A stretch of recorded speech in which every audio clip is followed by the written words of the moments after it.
মক্কার মানুষদের ধর্মকর্ম মোটেই পছন্দ নয় মুহাম্মদ সাল্লাল্লাহু আলাইহি ওয়াসাল্লামের। লাত, উজ্জা আর মানাতের উদ্দেশ্যে যে নৈবেদ্য তারা প্রদর্শন করে, আল্লাহ সুবহানাহু ওয়া তাআলাকে বাদ দিয়ে যাদেরকে তারা গ্রহণ করেছে, তাদের জীবন আর মরণের সত্তা হিসেবে সেসবে কোনো আগ্রহ খুঁজে পান না তিনি। কি অলৌকিক এক আকর্ষণে কাবা তাকে অসম্ভব রকম টানে। কিন্তু কাবাকে ঘিরে সকলের আচার আয়োজনকে একটু ভালো লাগে না তার। সবখানে কি ভীষণ অপূর্ণতা যেন আষ্টে পৃষ্ঠে লেগে আছে। এরই মাঝে নির্জনতা প্রিয় হয়ে ওঠে নবীজি সাল্লাল্লাহু আলাইহি ওয়াসাল্লামের। সব কিছু থেকে দূরে, সব কোলাহল থেকে পালিয়ে তিনি চলে যান হেরা নামের এক গুহায়। সেখান থেকে মাথা উঁচু করলে মিলিয়ে যাওয়া একটা রশ্মির মতো দেখা যায় প্রাণের কাবাকে, এবং এটুকুই প্রশান্তি। দিনরাত তিনি হেরা গুহার মাঝে ধ্যানমগ্ন থাকতেন। ভাবেন বিশ্ব সংসার নিয়ে, আসমান জমিন নিয়ে, জীবনের পরম উদ্দেশ্য, মৃত্যুর পরের জীবন, আর কিভাবে সাধিত হবে মানুষের প্রভূত কল্যাণ। এইসব ভাবনার দরিয়ায় আবগাহন করে তার তনুমন। ভাবনার এমনই দোলাচলে আল্লাহ সুবহানাহু ওয়া তাআলার নির্দেশে একদিন জিবরিল আলাইহিস সালাম আবির্ভূত হন হেরা গুহায়। বিস্ময়কর সেই রাত্রিতে তিনি নবীজি সাল্লাল্লাহু আলাইহি সাল্লামকে শুনিয়ে যান কোরআনের সূরা আল আলাকের প্রথম 5টি আয়াত। নবীজি সাল্লাল্লাহু আলাইহি সাল্লামের সাথে এমন কিছু ঘটে গেল যা আগে কখনো ঘটেনি। ঘটনার আকস্মিকতায় ভীষণ ঘাবড়ে যান তিনি। অপরিচিত যে আগন্তুক তার কাছে এসেছেন তাকে তিনি এর আগে কখনো দেখেননি। যে বাণী তিনি শুনিয়ে গেছেন তাও সম্পূর্ণ নতুন আর অভিনব। সবটাতে কেমন ঘোর, আকস্মিকতা আর ভয় মেশানো। কাঁপুনিতে কাবু হয়ে যাওয়া শরীর নিয়ে তিনি ঘরে ফিরে এলেন সেদিন। এসেই স্ত্রী খাদিজা রাদিয়াল্লাহু আনহাকে বললেন, আমাকে চাদরে জড়িয়ে নাও, আমাকে চাদরে জড়িয়ে নাও। তার বিধ্বস্ত এবং ভীত সন্ত্রস্ত অবস্থা দেখে খানিকটা দিশেহারা হয়ে পড়েন মহিয়সী খাদিজা রাদিয়াল্লাহু আনহা। নবীজির কাঁপা কাঁপা গলা আর কাঁপা শরীর নিয়ে সমস্তটা খুলে বলেন তাকে। সবটা বলার পরে নবীজি সাল্লাল্লাহু আলাইহি ওয়াসাল্লাম বললেন, মনে হচ্ছে আমি মারা যাব, মনে হচ্ছে আমার সাথে খারাপ কিছু হবে। এবার বিশ্বাস আর ভরসার মূর্ত প্রতীক রূপে ধরা দিলেন খাদিজা বিনতু খুওয়াইলিদ। নবীজির অশান্ত হৃদয়কে শান্ত করতে, তার ভেঙে পড়া মনোবলকে ফিরিয়ে আনতে তিনি বললেন, কখনোই না, আল্লাহর কসম, আপনার সাথে খারাপ কিছুই হতে পারে না। আপনি তো আত্মীয়দের সাথে সদাচরণ করেন, দুস্থদের বোঝা বহন করেন, বিপদগ্রস্তকে সাহায্য করেন এবং অতিথিকে আপ্যায়ন করেন। নবীজি সাল্লাল্লাহু আলাইহি ওয়াসাল্লামকে উসিলা করে আল্লাহ সুবহানাহু ওয়া তাআলা দুনিয়াতে পাঠালেন কোরআনের নূর, যা আলোকিত করে দেবে ধরনের প্রতিটি বিন্দুকে। সত্য, সুন্দর ও ন্যায়ের ভিত্তিতে নির্মিত হবে এমন এক সমাজ আর রাষ্ট্র ব্যবস্থা যা ইতঃপূর্বে আরবরা কখনো দেখেনি। কিন্তু পথটুকু মোটেই সহজ হবে না। এই কাজে নবীজিকে সহ্য করতে হবে অপরিসীম কষ্ট। অনিশেষ দুঃখের পথ পেরোলে তবেই দেখা মিলবে সোনার তরণের। কিন্তু এই অবর্ণনীয় কষ্ট আর অনিশেষ দুঃখগুলো সইবার জন্য নবীজি সাল্লাল্লাহু আলাইহি সাল্লাম কীভাবে নিজেকে প্রস্তুত করবেন? সূরা মুজাম্মিলের নাজিলের মাধ্যমে পথ বাতলে দিলেন আল্লাহ সুবহানাহু ওয়া তাআলা। সূরা মুজাম্মিলের শুরুর 5 আয়াতে আল্লাহ সুবহানাহু ওয়া তাআলা নবীজি সাল্লাল্লাহু আলাইহি সাল্লামকে আসন্ন বিপদ মোকাবেলার জন্য শক্তি সঞ্চয়ের যাবতীয় রসদ বলে দিলেন। সূরা মুজাম্মিল আল্লাহ সুবহানাহু ওয়া তাআলা বললেন, ওহে চাদর আবৃত ব্যক্তি, রাতে সালাতে দাঁড়ান, তবে রাতের কিছু অংশ বাদে, রাতের অর্ধেক বা তার চেয়ে কিছুটা কম, অথবা তার চেয়েও একটু বাড়ান, আর কোরআন তিলাওয়াত করুন স্পষ্ট করে, ধীরে ধীরে। নিশ্চয়ই আমরা আপনার প্রতি নাজিল করেছি গুরুত্বপূর্ণ এক বাণী। নবীজি সাল্লাল্লাহু আলাইহি ওয়াসাল্লামকে মুখোমুখি দাঁড়াতে হবে গোটা আরবের। সুদীর্ঘকাল ধরে পালন করে আসা বাপ দাদার মিথ্যে ধর্মের বিরুদ্ধে তাকে ঘোষণা করতে হবে লড়াইয়ের ইশতেহার। কিন্তু এই আসন্ন বিপদ মোকাবিলায় এই লড়াইয়ের প্রস্তুতি হিসেবে প্রথম দিকে তাকে যুদ্ধাস্ত্র গোছাতে বলা হলো না, বরং তাকে বলা হলো, ওহে চাদরে আবৃত ব্যক্তি, রাতে সালাতে দাঁড়ান। নবীজি সাল্লাল্লাহু আলাইহি সাল্লামকে যেন আল্লাহ সুবহানাহু ওয়া তাআলা বলছেন, আপনার উপর যে দায়িত্ব অর্পণ করা হচ্ছে তা অত্যন্ত ভারী, অত্যন্ত গুরুত্বপূর্ণ। যথাযথভাবে সেই দায়িত্ব পালনে, সেই বাণী লোকদের দ্বারে দ্বারে পৌঁছে দিতে গেলে আপনাকে মুখোমুখি হতে হবে নিদারুণ দুঃখ আর কষ্টের। আপন লোকেরা আপনাকে ত্যাগ করবে, ঘনিষ্ঠ লোকেরা আপনার বিরুদ্ধে শত্রুতায় মেতে উঠবে, গোটা জাতি আপনার বিপরীতে দাঁড়িয়ে যাবে। আপনাকে সইতে হবে শারীরিক আর মানসিক আঘাত। দুর্যোগময় এই সময়গুলোকে পার করতে আপনাকে বলীয়ান হতে হবে আত্মিক শক্তিতে। সেই শক্তি অর্জনে রাতে আপনি বিছানা ছেড়ে উঠুন, সলাতে দাঁড়ান। রাত বড় অদ্ভুত একটা সময়। সকল কোলাহল, দিনের সমস্ত ক্লেদ আর ক্লান্তির পরে এক টুকরো অবসরের মতো সময়টা পৃথিবীকে জড়িয়ে নেয় তার মায়াময় বাহুডোরে।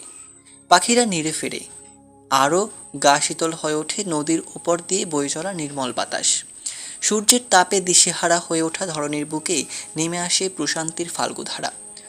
আল্লাহ রাব্বুল আলামিনের বিস্ময়কর এক সৃষ্টির নাম রাত।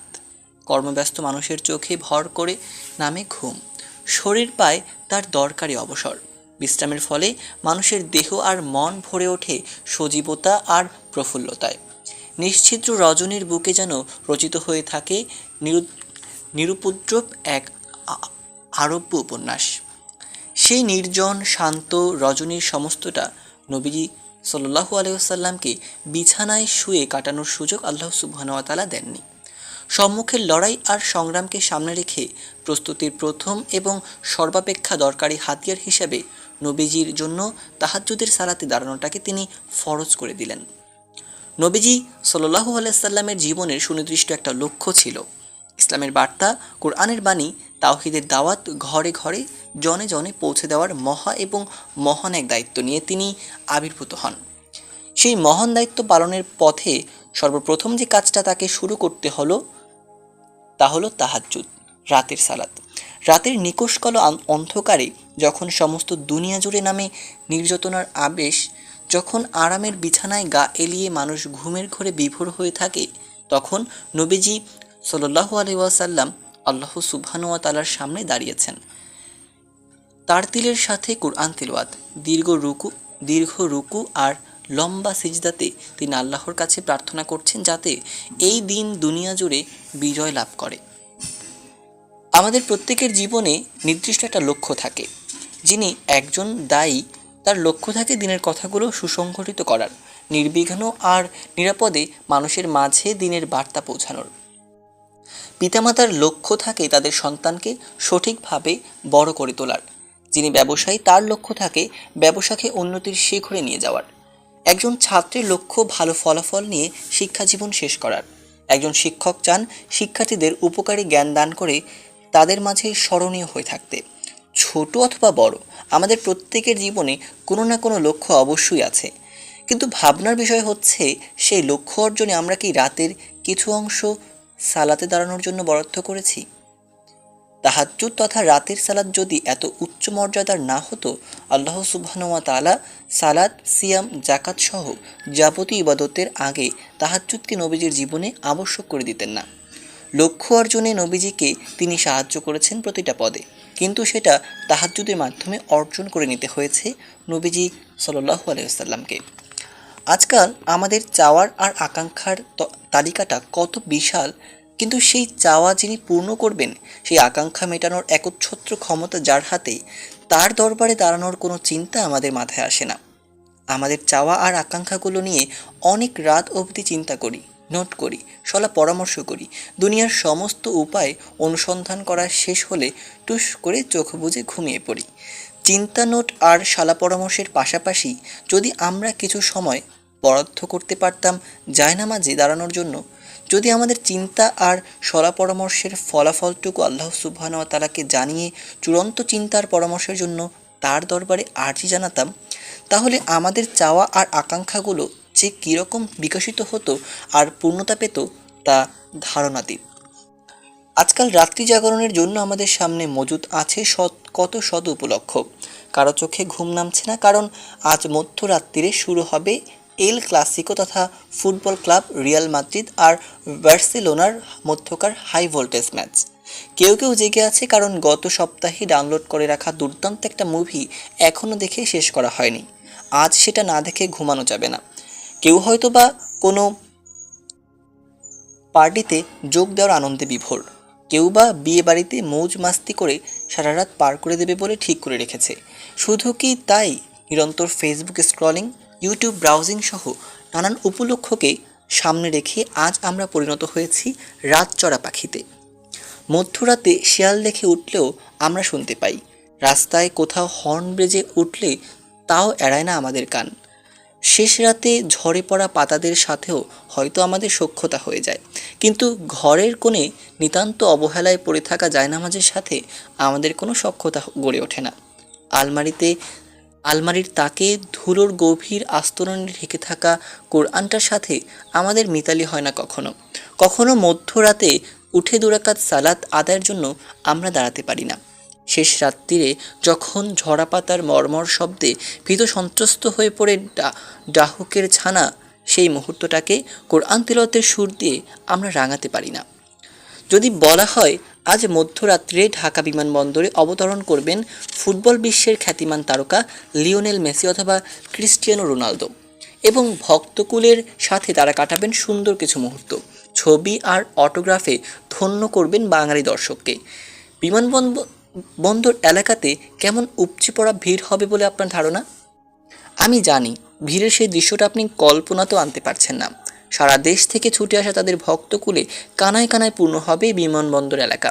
তাদের প্রায় সকলের গায়ে থাকবে খেলোয়াড়দের জার্সি, কারো হাতে ফুটবল এবং অনেকের গায়ে লেপ্টে থাকবে উক্ত খেলোয়াড়দের দেশ অথবা ক্লাবের পতাকা। কিন্তু মানুষটাকে মুগ্ধ করতে আয়োজনের কোনো কমতি কোথাও পরিলক্ষিত হবে না। যাকে একটা পলক দেখার জন্য রাতের ঘুমকে বিসর্জন দিয়ে আপনি ছুটে এসেছেন বিমানবন্দরে, যার একটা অটোগ্রাফের জন্য আপনি অন্ধকারে মশার কামড়কেও পাত্তা দিচ্ছেন না, ঝড় বৃষ্টি বাদলও যেখান থেকে আপনাকে একটু নাড়াতে পারছে না, সেই তারকা খেলোয়াড়েরা আপনার সাথে কাটানোর প্রতিটা মিনিটের বিপরীতে গুনে নেবে কোটি কোটি টাকা।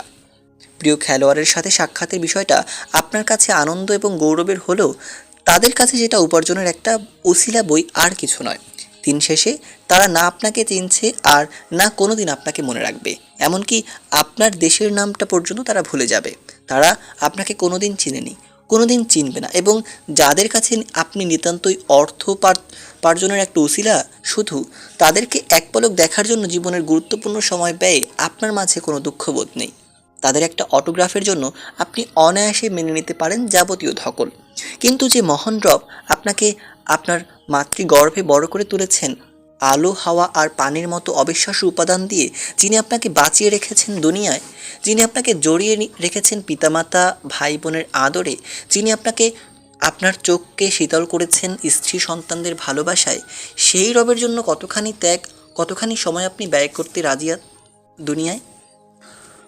মধ্যরাতে আপনার প্রিয় খেলোয়াড়ের আগমনের সংবাদ পেয়ে আপনি বিমানবন্দরে ফুল জার্সি আর পতাকা নিয়ে ছুটে যেতে দ্বিধা করেন না একটু।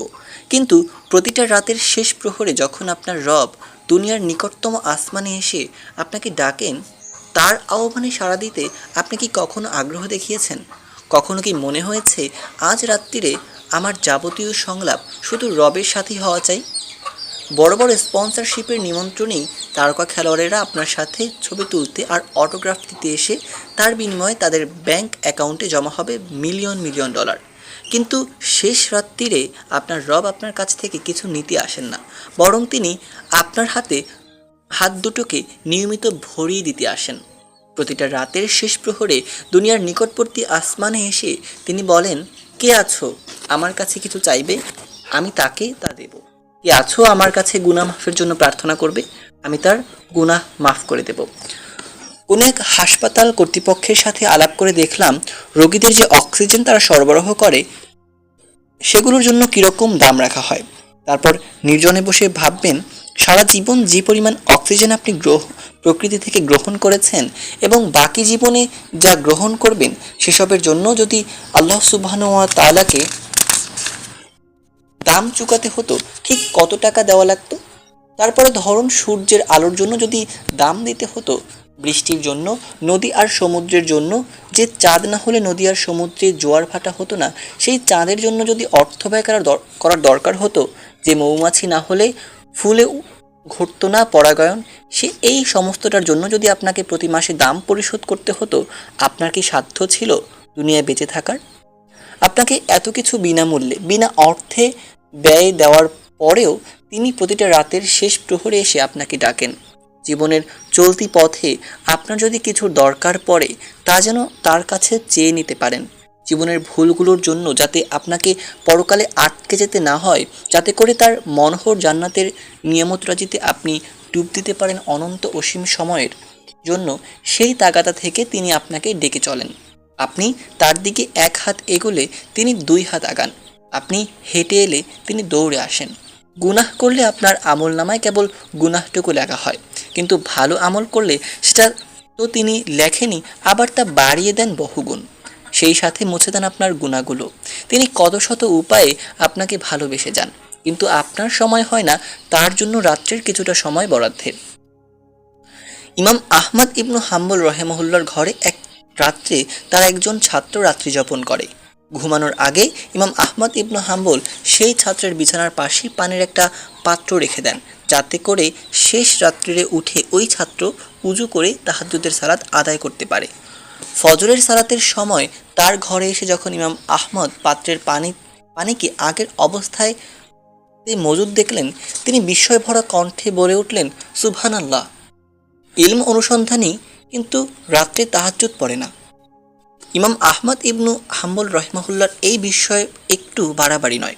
একজন তালিবুল ইলম তথা জ্ঞান পিপাসু ব্যক্তির প্রথম কাজ হলো তার রাতগুলোকে জাগ্রত করা।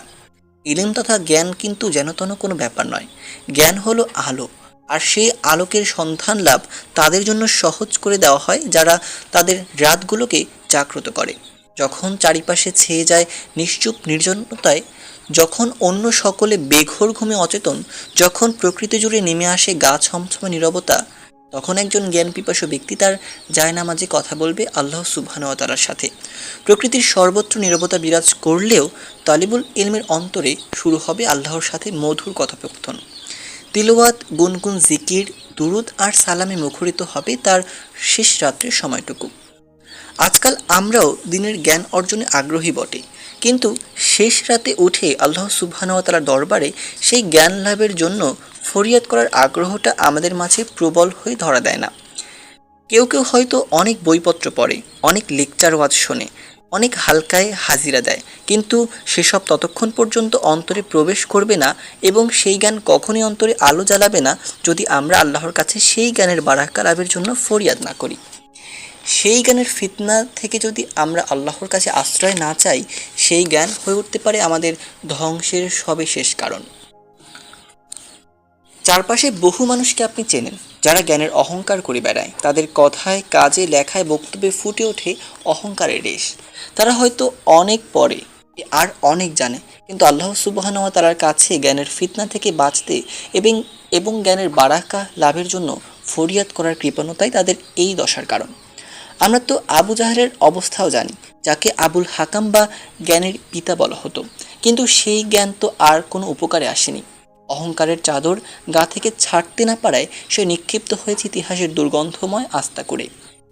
আল্লাহ সুবহানাহু ওয়া তাআলার ভয় এবং ভালোবাসা অন্তরে বিদ্যমান কিয়ামত দিবসে আল্লাহর সামনে দাঁড়ানোর ভয় ভীত এবং আখিরাতে জান্নাত লাভের অনিশেষ ইচ্ছা যার হৃদয়ে, এমন ব্যক্তিমাত্রই তাহাজ্জুদকে নিজের জন্য নিয়মিত পরিণত করার চেষ্টা করবে।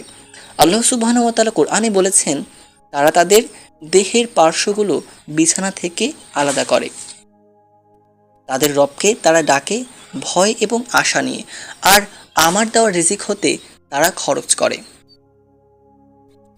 তাফসীর কারকরা বলেছেন, পার্শ্বগুলো বিছানা থেকে আলাদা করা বলতে শেষ রাত্রিতে আরামের বিছানা থেকে তাহাজ্জুদে আল্লাহ সুবহানাহু ওয়া তাআলার সামনে দাঁড়ানোকেই বোঝানো হয়েছে। তারা দাঁড়ায় ভয় এবং আশা নিয়ে। তারা আল্লাহকে ভয় করে, কারণ তিনি ছাড়া তাদেরকে হিদায়াত দানের, রাস্তা দেখানোর, গুনাহ মাফের এবং জাহান্নামের আগুন থেকে বাঁচানোর আর কেউ নেই। তারা আল্লাহকে ডাকে আশা নিয়ে, কারণ আল্লাহ সুবহানাহু ওয়া তাআলা হলেন গফুরুর রহিম। বান্দা সত্যিকারভাবে তার কাছে ক্ষমা প্রার্থনা করলে তিনি তাকে জড়িয়ে নেন ক্ষমার চাদরে। বান্দা তার অভিমুখে ছুটতে চাইলে তিনি যার পারনায় খুশি হন, তার ক্ষমা আর ক্রোধের উপরে বিজয়ী হয়ে যায়। তারা তাদের পার্শ্বগুলো বিছানা থেকে আলাদা করে। আয়াতের এই অংশটুকু এমনভাবে বলা যেন তারা তাহাজ্জুদ পড়ার জন্য ভীষণভাবে ছটফটাতে থাকে। মাছ যেমন পানি থেকে ভুলে ডাঙায় এসে তরপায়, ঠিক একইভাবে তাহাজ্জুদ না পড়ে বিছানায় গিয়েও তাদের হৃদয়গুলো তরপাতে থাকে। তাদের চোখ হয়তো বুজে আসে, জাগতিক ঘুম হয়তো তাদের চোখে নামে, কিন্তু তাদের হৃদয়গুলো আনচান করতে থাকে তাহাজ্জুদের সময়টা কখন উপস্থিত হবে, কখন তারা বিছানা ছেড়ে উঠবে, কখন জায়নামাজে কি আল্লাহু আকবার বলে দাঁড়িয়ে যাবে। এই চিন্তায় বিভোর হয়ে থাকে তারা। সূরা আজ-জারিয়াতের শুরুর দিকে আল্লাহ সুবহানাহু ওয়া তাআলা কয়েকটি শপথ করেছেন। ধূলিঝড়, বোঝা বহনকারী মেঘপুঞ্জ, ধীরে বয়ে চলা নৌযান, বন্টনকারী ফেরেশতা এবং সৌন্দর্যমণ্ডিত আকাশের। শপথগুলোর পরে আল্লাহ সুবহানাহু ওয়া তাআলা কঠিনভাবে তিরস্কার করেছেন অবিশ্বাসী সম্প্রদায়কে, যারা কর্মফল দিবস তথা কিয়ামত সংঘটিত হওয়ার ঘটনাকে অবিশ্বাস করে। তাদেরকে তাদের শাস্তির কথা জানিয়ে দেওয়ার পর আল্লাহ সুবহানাহু ওয়া তাআলা সৎকর্মশীল মুমিনদের ব্যাপারে বলেছেন, নিশ্চয়ই মুত্তাকিরা থাকবে প্রশ্রবণ বিশিষ্ট জান্নাতে। তাদের রব যা তাদেরকে দেবেন তা তারা সন্তুষ্ট চিত্তে গ্রহণ করবে। নিশ্চয়ই ইতোপূর্বে তারাই ছিল সৎকর্মশীল। রাতের খুব সামান্য অংশই তারা ঘুমিয়ে কাটাতো, আর রাতের শেষ প্রহরে তারা ক্ষমা প্রার্থনা করত। অবিশ্বাসী সম্প্রদায়কে কঠিন আযাবের সংবাদ দেওয়ার পরে আল্লাহ সুবহানাহু ওয়া তাআলা মুত্তাকি তথা সৎ কর্মশীল বান্দাদের পুরস্কৃত করার কথা তুলে ধরেছেন, এবং সেখানে তাদের বৈশিষ্ট্য হিসাবে তিনি যা উল্লেখ করেছেন তা হলো তারা রাতের খুব সামান্য অংশ ঘুমিয়ে কাটায় এবং রাতের শেষ প্রহরে তারা তাদের আল্লাহর কাছে ক্ষমা প্রার্থনা করে। রাতের সামান্য অংশই তারা ঘুমিয়ে কাটায়, বাকিটা সময় তাহলে কি করত? এই প্রশ্নের উত্তরে নবীজি সাল্লাল্লাহু আলাইহি ওয়াসাল্লাম আমাদের সামনে সর্বোত্তম উদাহরণ। নবীজি সাল্লাল্লাহু আলাইহি ওয়াসাল্লাম তাহাজ্জুদ সালাতের বর্ণনা দিতে গিয়ে আম্মাজান আয়েশা রাদিয়াল্লাহু আনহা বলেন, তিনি এত দীর্ঘ সময় সালাতে দাঁড়িয়ে থাকতেন যে তার পায়ের গোড়ালি ফুলে উঠত। আমি নবীজিকে বলতাম, হে আল্লাহর রাসূল, কেন আপনি এত লম্বা সময় ধরে দাঁড়িয়ে থাকেন? আল্লাহ সুবহানাহু ওয়া তাআলা কি আপনার পূর্বের আর পরের সমস্ত গুনাহ ক্ষমা করে দেননি? জবাবে নবী সাল্লাল্লাহু আলাইহি ওয়াসাল্লাম বলেছেন, আয়েশা, আমি কি আল্লাহর কৃতজ্ঞ বান্দা হব না? নবীজি সাল্লাল্লাহু আলাইহি সাল্লামের জীবনটা ছিল আল্লাহর নূর এবং রং দিয়ে রাঙানো। সেখানে না লেগেছে গুনাহের প্রলেপ, তাতে না পড়েছে উদাসীনতার ধুলো। তার সমস্ত জীবনটাকেই আল্লাহ সুবহানাহু ওয়া তাআলা নিজের জন্য কবুল করে নিয়েছেন। কিন্তু তবু এত কঠিনভাবে নবীজি ইবাদত করতেন, এত দীর্ঘ সময় তিনি সালাতে বিভোর থাকতেন যে তার পা ফুলে যেত এবং দৃশ্যমান হয়ে উঠত। এই সমস্তটাই তিনি করতেন আল্লাহ সুবহানাহু ওয়া তাআলার কৃতজ্ঞ বান্দা হওয়ার জন্য। চলুন একবার ভাবি, ফুলের মতো নিষ্পাপ আর পবিত্র জীবনের অধিকারী হওয়ার পরেও শেষ রাত্রে দীর্ঘ সময় সালাতে দাঁড়ানোর ফলে যদি নবীজি সাল্লাল্লাহু আলাইহি সাল্লামের পা ফুলে যায়, আমাদের গুনাহ ভরা জীবন, পাপে জর্জরিত সময় আর অবাধ্যতায় পূর্ণ অন্তর নিয়ে আমরা যে একটা বারও আল্লাহর সামনে দাঁড়াই না, শেষ রাতের সময়গুলোকে আপন করতে পারি না, স্রেফ ঘুম অথবা অনর্থক কাজে ব্যয় করি মুহূর্তগুলোকে, আমাদের জীবনের পরিণতি তাহলে কি হবে? একজন ব্যক্তির জন্য সপ্তাহের প্রতিটা রাতে সালাতের জন্য জাগ্রত হওয়া অবশ্যই কষ্টসাধ্য কাজ। বান্দা পালনে অক্ষম এমন কোনো কিছু আল্লাহ সুবহানাহু ওয়া তাআলার বান্দার উপর চাপান না। আমাদেরকে প্রত্যেক রাতেই কিয়ামুল লাইল আদায় করতে হবে, এমন কথা আল্লাহ এবং তার রাসূল কোথাও বলেননি। একবার কিছু লোক এসে আম্মাজান আয়েশা রাদিয়াল্লাহু আনহার কাছে বলল, আমি সারা রাত সালাতে দাঁড়িয়ে থাকবো। অন্যজন বলল, আমি প্রত্যেক দিন সিয়াম রাখবো। আরেকজন বলল, আমি বিয়েই করব না। তাদের কথা নবীজি সাল্লাল্লাহু আলাইহি সাল্লামের কানে এলে তিনি বললেন, শোনো, আমি রাতের কিছু অংশে ঘুমাই আর কিছু অংশে ইবাদত করি। আমি সিয়াম রাখি, আবার মাঝে মাঝে ছেড়েও দিই। আর আমি বিয়েও করেছি। সুতরাং যে আমার সুন্নাত অনুসরণ করবে না, সে আমাদের দলের কেউ নয়। ইবাদতের ক্ষেত্রেও বাড়াবাড়িকে ইসলাম প্রশ্রয় দেয়নি। বাড়াবাড়ি তো শয়তানের পক্ষ থেকে আসে। কেউ যদি টানা এক সপ্তাহ সারা রাত দাঁড়িয়ে কিয়ামুল লাইল আদায় করে, খুব আশঙ্কা আছে পরের এক মাস সে আর কিয়ামুল লাইলের জন্য জাগতে পারবে না, শরীরে কুলোবে না, মন সায় দেবে না। অথচ আল্লাহর রাসূল সাল্লাল্লাহু আলাইহি ওয়াসাল্লাম বলেছেন, সে কাজটাই উত্তম যা নিয়মিতভাবে করা হয়, যদিও তা পরিমাণে অল্প হয়। টানা এক সপ্তাহ সারা রাত সালাতে দাঁড়িয়ে পরের এক মাস আর বিছানা থেকে উঠতে না পারার তুলনায় প্রতি রাতে অন্তত 1 থেকে আধ ঘন্টা করে সালাতে দাঁড়িয়ে পুরো মাস যদি নিয়মমাফিক তা আদায় করে যাওয়া যায়, তাহলে সেটাই ঢের উত্তম। তাই আমাদের কিয়ামুল লাইল তথা তাহাজ্জুদ পরিকল্পনায় বাড়াবাড়ি নয়, বরং বাস্তবতাকে সামনে রাখা উচিত। ঠিক কোন সময় থেকে তাহাজ্জুদের সময় শুরু হয় তা নিয়ে আমাদের মাঝে বিভ্রান্তি দেখা যায়। আদতে এশার সালাতের ঠিক পরের সময়টুকু থেকেই শুরু হয় তাহাজ্জুদ সালাতের ওয়াক্ত, এবং তা ফজর সালাতের ওয়াক্ত শুরু হওয়ার ঠিক পূর্ব মুহূর্ত পর্যন্ত বিদ্যমান থাকে। তার মানে এই সময়টুকুর মধ্যবর্তী যে কোনো সময় যে কেউ ইচ্ছা করলে তাহাজ্জুদ সালাত আদায় করতে পারে। তবে আলিমগণের মতে তাহাজ্জুদের জন্য উত্তম সময় হলো রাতের শেষ তৃতীয় অংশ। মাগরিব থেকে ফজর পর্যন্ত সময়টাকে 3 ভাগ করা হলে রাতের শেষ ভাগটাই সবচেয়ে উত্তম সময় তাহাজ্জুদ সালাত আদায়ের জন্য। কিছুটা সময় ঘুমিয়ে নিয়ে ঘুম থেকে জেগে যদি সালাত পড়া যায় সেটা সবচেয়ে উত্তম। তাহাজ্জুদ সালাত 2 রাকাত থেকে শুরু করে যত খুশি পড়া যায়, তবে পড়তে হবে 2 রাকাত 2 রাকাত করে। দীর্ঘ কিরাত সহকারে তাহাজ্জুদ পড়া অত্যাধিক উত্তম। তবে যাদের খুব বড় সূরা মুখস্থ নেই তারা নিজেদের মুখস্থ থাকা যে কোনো সূরাকে সূরা ফাতিহার সাথে মিলিয়ে পড়তে পারবে। তাহাজ্জুদ সালাতে রুকু এবং সিজদাতে লম্বা সময় অতিবাহিত করাই উচিত। রুকু এবং সিজদার তাসবিহগুলো বুঝে বুঝে হৃদয়ঙ্গমের সহিত উচ্চারণ করলে সালাতের খুশু পাওয়া যাবে সবচেয়ে বেশি। সিজদাতে গিয়ে সিজদার তাসবিহ পাঠের পরে ব্যক্তি নিজের চাওয়া পাওয়া আশা আকাঙ্ক্ষার কথাগুলো আল্লাহ সুবহানাহু ওয়া তাআলাকে খুলে বলতে পারে নির্দ্বিধায়, নির্ভাবনায়। নিয়মিত তাহাজ্জুদ আদায়ের জন্য আমরা একটা রুটিন তৈরি করে নিতে পারি। সপ্তাহে অন্তত 3 দিন তাহাজ্জুদ আদায় হবে আমাদের টার্গেট। এর বেশি আদায় করা গেলে সেটা বোনাস হিসাবে গণ্য হবে, কিন্তু সপ্তাহে 3 দিন অবশ্যই আদায়ের লক্ষ্যমাত্রা থাকতে হবে। তাহাজ্জুদ আদায়ের জন্য জাগতে হলে আমাদের অবশ্যই দ্রুত বিছানা ধরতে হবে। তাই রাতের কাজগুলো যথাসম্ভব দ্রুত সেরে ফেলা উচিত। ঘুমানোর আগে অজু করে নেওয়া, রাতের জিকিরগুলো পাঠ করা এবং তাহাজ্জুদের জাগবার ব্যাপারে খাস নিয়ত করা শেষ রাতে জাগতে অনেক সাহায্য করে। নির্দিষ্ট সময়ের অ্যালার্ম দিয়ে রাখা এবং অ্যালার্মের ঘড়ি অথবা মোবাইল যথাসম্ভব বিছানা থেকে দূরের স্থানে রাখতে হবে, যাতে শোয়া অবস্থায় অ্যালার্ম বন্ধ করা না যায়। অ্যালার্ম বন্ধ করার জন্য যেন বিছানা থেকে উঠতে হয়, এতে করে চোখ থেকে ঘুমের রেশ ছেড়ে যাবে এবং বিছানায় থাকার আলসেমিও দূর হবে। তারপর পরিষ্কার পরিচ্ছন্ন উজু করে সালাতে দাঁড়ানো। ফজর ওয়াক্ত আরম্ভের কতক্ষণ বাকি সেটা দেখে নিয়ে তারপর সালাত শুরু করা উচিত। এতে করে ধারণা করা যাবে কত রাকাত সালাত পড়া যাবে, কত দীর্ঘ কিরাত এবং তাসবিহ পাঠ করা যাবে। ফজর ওয়াক্ত শুরু হওয়ার আগে আগে তাহাজ্জুদ সালাত সমাপ্ত করতে হবে। তবে যারা সালাতুল ভিতর তাহাজ্জুদের সাথে আদায়ের জন্য রেখে দেন তাদেরকে তাহাজ্জুদের পর সেটাও আদায় করে নিতে হবে, এবং তা অবশ্যই ফজর ওয়াক্ত শুরুর আগেই। এভাবে সপ্তাহে 3 দিন যদি আমরা তাহাজ্জুদের জন্য জাগতে পারি, যদি ফজরের 1 ঘন্টা আগে আমরা ছেড়ে উঠতে পারি আমাদের আরামের বিছানা, আমাদের অন্ধকার নিঝুম নিরালোকে যদি আমরা মহান রবের স্মরণ দিয়ে আলোকিত করতে পারি, কিয়ামতের মাঠে তা উদ্ভাসিত আলোর মতো আমাদের সামনে প্রতিষ্ঠিত হবে ইনশাআল্লাহ। চলুন আমরা সেই রাতচরা পাখি হই, যে পাখি রবের স্মরণে রাত জাগে। শেষ রাতে জায়নামাজে কপাল ঠেকিয়ে গুনগুন করে কথা বলেছেন আপনার রবের সাথে। তাকে বলছেন মনের জমিয়ে রাখা যাবতীয় গল্প। যে দুঃখ দুনিয়ার কেউ শুনতে চায় না, যে সুখ দুনিয়ার কারো সাথে ভাগাভাগি করা যায় না, তার সমস্তটাই তার কাছে বলে দিচ্ছেন অবলীলায়। কি সুন্দর এই দৃশ্য, তাই না?